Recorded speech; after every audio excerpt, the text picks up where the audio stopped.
शिव द्वारा कामदेव का दहन। एक पौराणिक कथा। ओम।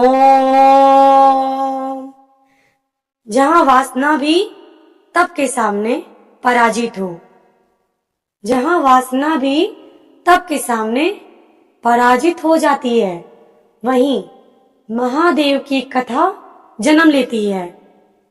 भूमिका। सनातन धर्म की गाथाओं में महादेव की महिमा असीम है। वे सृष्टि के संहार कारक हैं, पर साथ ही परम तपस्वी भी हैं। उनके जीवन की अनेक घटनाएं मानव जीवन को दिशा देती है। उन्हीं में से एक अत्यंत महत्वपूर्ण घटना है कामदेव का दहन।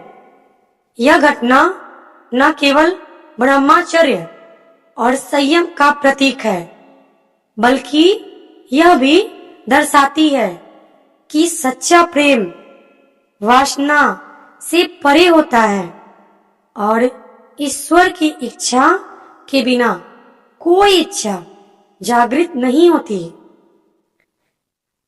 पृष्ठभूमि। तारिकासुर का आतंक। सृष्टि में जब जब अधर्म बढ़ा है, तब तब धर्म की रक्षा हेतु ईश्वर ने मार्ग निकाला है।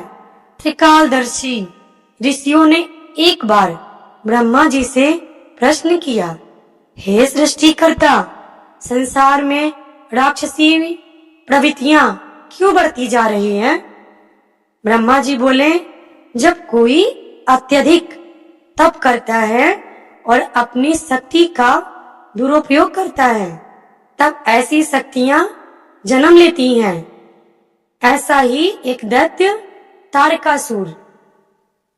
तारकासुर ने वर्षों तक कठोर तप कर ब्रह्मा जी को प्रसन्न किया और वरदान मांगा, हे प्रभु, मुझे कोई देवता, दानव या मानव न मार सके। यदि कोई मार सके तो वह केवल शिव पुत्र हो। ब्रह्मा जी ने तथास्तु कह दिया। तारकासुर अब निर्भय होकर त्रिलोक में आतंक फैलाने लगा। देवता हारते गए, ऋषियों की यज्ञ विध्वस्त होने लगी, धरती पीड़ित हो उठी। देवताओं ने ब्रह्मा, विष्णु और महादेव से प्रार्थना की। ब्रह्मा बोले, अब एक ही उपाय है, शिव को विवाह के लिए तैयार करना, ताकि उनका पुत्र इस राक्षस का अंत कर सके। पार्वती का तप। पार्वती जो सती का पुनः जन्म थी, पहले से ही शिव को पति के रूप में स्वीकार कर चुकी थी। हिमालय राज और मैना देवी की पुत्री पार्वती ने बचपन से ही महादेव की आराधना की थी। देवताओं ने उन्हें समझाया कि केवल तुम ही शिव को विवाह के लिए प्रेरित कर सकती हो। पार्वती ने कैलाश जाकर शिव के समीप कठोर तप आरंभ किया। भिक्षा देकर सेवा करती, किंतु शिव समाधि में लीन रहते।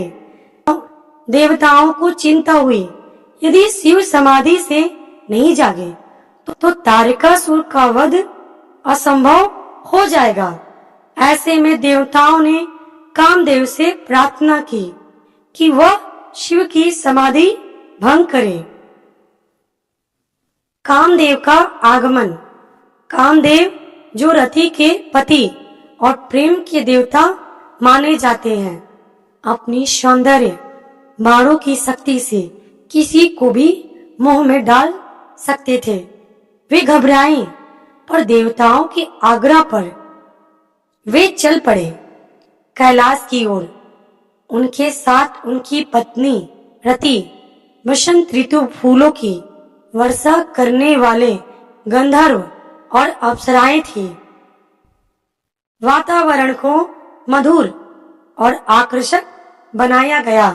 फूलों की गंध, मधुर संगीत, वंशत की माद कथा, सब सब कुछ शिव की समाधि भंग करने हेतु रचा गया। कामदेव ने प्रेम बाण अपने धनुष से खींचा और शिव की ओर चला दिया। शिव की क्रोधाग्नि और दहन। कामदेव का बाण शिव के हृदय से टकराया, समाधि भंग हुई। शिव ने नेत्र खोले, त्रिनेत्र प्रकट हो गया। क्रोध अग्नि बनकर उनकी तीसरी आंख से निकल पड़ी। उस अग्नि ने कामदेव को वहीं भस्म कर दिया। चारों दिशाओं में सन्नाटा छा गया। अप्सराएं भयभीत होकर भाग गई। रति विलाप करने लगी, प्रभु आपने मेरे पति को क्यों जला दिया? क्या प्रेम अपराध है? शिव शांत स्वर में बोले, प्रेम अपराध नहीं है, परंतु इच्छाओं का दबाव, वासना का प्रक्षेपण, तपस्या का अपमान है। कामदेव ने मुझे मेरी तपस्या से विचलित करने का प्रयास किया, यही उसका दंड था। रति का विलाप और शिव की करुणा। रति रोती रही, उसका विलाप समस्त ब्रह्मांड में प्रतिध्वनित हुआ।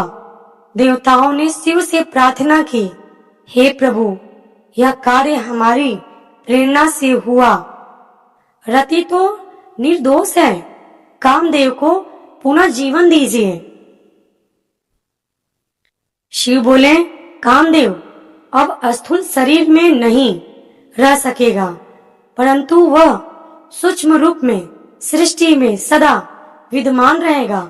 प्रेम, आकर्षण, भावनाओं, सौंदर्य और रति के माध्यम से प्रेम अमर रहेगा, परंतु उसकी शक्ति अब संयम के अधीन होगी। रति ने श्रद्धा से शिव को नमन किया और वहीं से तपस्या करने चली गई। शिव और पार्वती का पुनः मिलन। अब शिव पार्वती के तप को स्वीकार करने लगे। वे उसी परीक्षा की भांति देखते रहे, क्या वह केवल प्रेमवश सेवा कर रही या भीतर से। एक दिन शिव एक बूढ़े साधु के वेश में पार्वती के पास पहुंचे। उन्होंने कहा, तुम क्यों इस योगी के पीछे समय बर्बाद कर रही हो? वह तो अर्धनंगन है, भस्मधारी है, शव पर बैठता है, सर्पों से सुशोभित है, विवाह योग्य नहीं है। पार्वती ने उत्तर दिया, शिव मेरे आराध्य हैं, उनके स्वरूप में जो भी है वह पवित्र है। मेरे लिए वह केवल योगी नहीं, ब्रह्मा स्वरूप है। मैं उन्हें पति रूप में स्वीकार कर चुकी हूँ।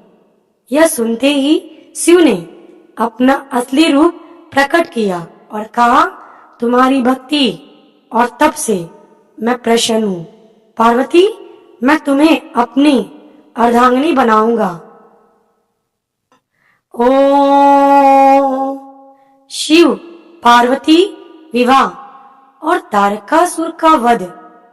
इसके बाद महादेव ने हिमालय राज से पार्वती का हाथ मांगा। भव्य विवाह संपन्न हुआ। सभी देवता, ऋषि, मुनि, गंधर्व उपस्थित हुए।